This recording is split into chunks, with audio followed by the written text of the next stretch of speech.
जादुई किताब। एक छोटा सा शहर था जिसमें किसी बड़े शहर की तरह सभी प्रकार की सुविधाएं उपलब्ध थी, जैसे कि hospital, schools, college, railway station, bank और भी बहुत कुछ। शहर में सभी लोग एक दूसरे के साथ कंधे से कंधा मिलाकर चलते थे और शहर को विकसित करने में अपना पूरा योगदान दे रहे थे।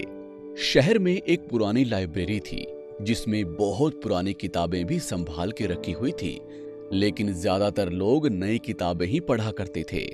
संजू नाम का एक लड़का जो बहुत शरारती था और पढ़ने में कमजोर था, उसे एक दिन उसके पिताजी अपने साथ लाइब्रेरी ले गए कि वो लोगों को पढ़ते देख कुछ सीखे और पढ़ने लगे। संजू के पिताजी ने उससे कहा, संजू, देखो यहाँ कितने लोग पढ़ रहे हैं, तुम भी अपनी पसंद की कोई किताब ले लो और यहाँ बैठकर पढ़ो। जी पिताजी, कहकर संजू किताबें खोजने लगा और एक के बाद एक किताब निकालता और वापस उसे रख देता। ये करने से काफी आवाज हो रही थी और बाकी सब लोगों का ध्यान नहीं लग रहा था।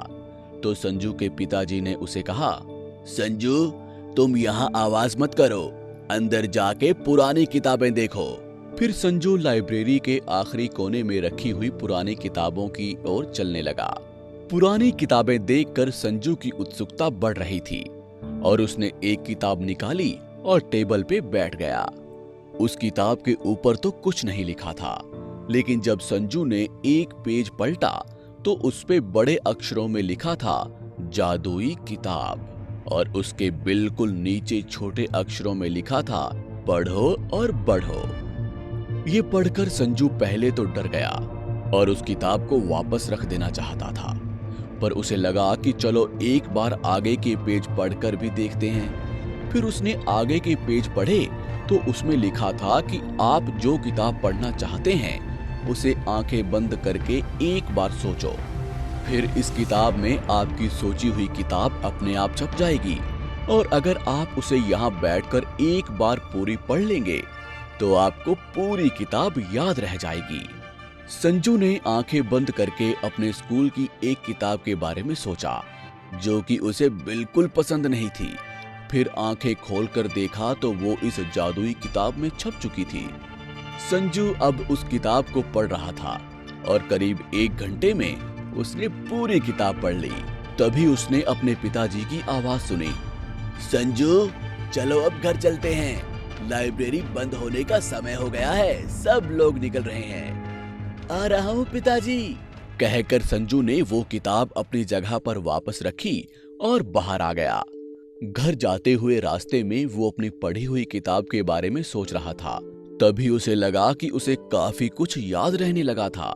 दूसरे दिन वो अकेला ही फिर से लाइब्रेरी में गया और किताब निकाल कर देखा तो उसके पहले पेज पर लिखा था, अगर तुम्हें जो चीज नहीं आती उसे घर जाकर 5 बार पढ़ो तो तुरंत याद रह जाएगा, और कल आकर फिर से मुझे पढ़ना।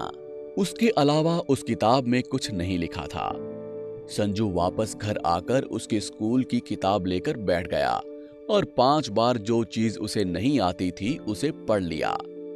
पढ़ते पढ़ते उसे अब चीजें समझ में आना शुरू हो गई थी और उसे अब पढ़ाई करने में मजा आ रहा था।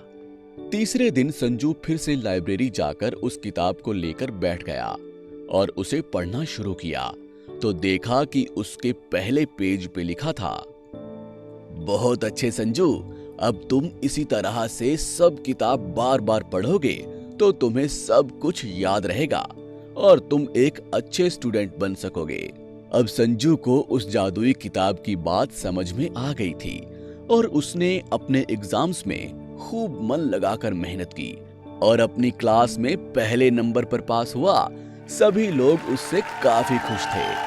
सब लोगों के पूछने पर संजू ने अपनी सफलता का राज सबको बताया और अपने दोस्तों को लेकर लाइब्रेरी में जाकर वो जादुई किताब निकाली और उसे पढ़ने लगा। लेकिन इस बार उसमें सिर्फ एक लाइन ही लिखी हुई थी, प्यारे बच्चों, मेहनत के आगे बड़ी से बड़ी मुश्किल भी छोटी बन जाती है। खुद पे भरोसा रखो और जम के मेहनत करो, सफलता तुम्हारे कदम चूमेगी। संजू के साथ साथ सभी बच्चे अब उस जादुई किताब की बात समझ गए थे और खुशी खुशी अपने घर जाकर दुगने उत्साह और विश्वास के साथ पढ़ाई में मेहनत करने लगे थे। अब सभी बच्चे अच्छे नंबरों से पास होते थे। सही में किसी ने सच ही कहा है, कठोर परिश्रम का कोई विकल्प नहीं।